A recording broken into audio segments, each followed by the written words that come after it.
నౌకా రవాణా మరియు ప్రయాణికుల రవాణా. నౌకా రవాణా అనేది మనిషి పురాతన కాలం నుంచే ఉపయోగిస్తున్న ఒక ముఖ్యమైన రవాణా మార్గం. సముద్రాలు, నదులు, కాలువలు వంటి జల మార్గాల ద్వారా సరుకు మరియు ప్రయాణికుల రవాణా చేయడం ఈ విధానానికి ముఖ్య లక్ష్యం.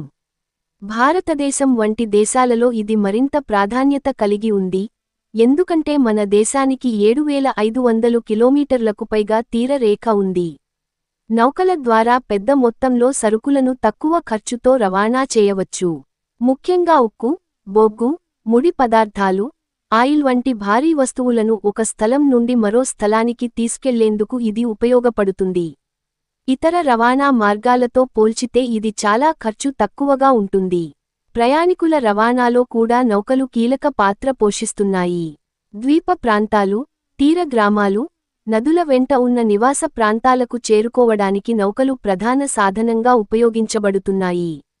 ఉదాహరణకు, ఆంధ్రప్రదేశ్లో గోదావరి నదిపై కొన్ని ప్రాంతాల్లో ప్రయాణికుల నౌక సేవలు అందుబాటులో ఉన్నాయి.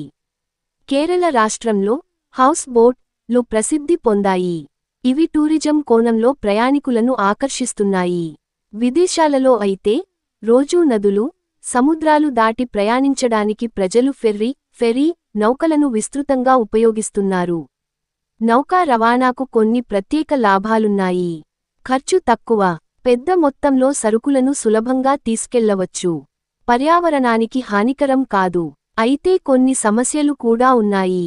వేగం తక్కువ, వాతావరణం ఆధారపడే సేవలు, ఆధునిక వసతుల లోపం. భారత ప్రభుత్వం నౌకా రవాణా అభివృద్ధికి అనేక ప్రణాళికలు రూపొందిస్తోంది. ముఖ్యంగా సాగర్మాల ప్రాజెక్ట్ ద్వారా తీర ప్రాంతాలను అభివృద్ధి చేయడం, జల మార్గాలను మెరుగుపరచడం జరుగుతోంది. నేషనల్ వాటర్వేస్ ద్వారా నదులను రవాణా మార్గాలుగా మార్చేందుకు చర్యలు తీసుకుంటున్నారు. భవిష్యత్తులో నౌకా రవాణా మరింత అభివృద్ధి చెందనుంది. సాంకేతిక పరిజ్ఞానం, జీపీఎస్ నియంత్రణ వ్యవస్థలు, స్వయం నౌకలు వంటి ఆధునిక పద్ధతులు దీనిని మరింత సురక్షితంగా మరియు సమర్థవంతంగా మార్చనున్నాయి. ఇది 500 పదాల్లో పూర్తి వ్యాసం. మీరు దీనిని పాఠంగా, ప్రెజెంటేషన్గా లేదా ప్రాజెక్ట్ రిపోర్టుగా కూడా ఉపయోగించవచ్చు. కావాలంటే నేను దీనికి సంబంధిత చిత్రాలు లేదా స్లైడ్లు కూడా తయారు చేయగలను. చెప్పండి.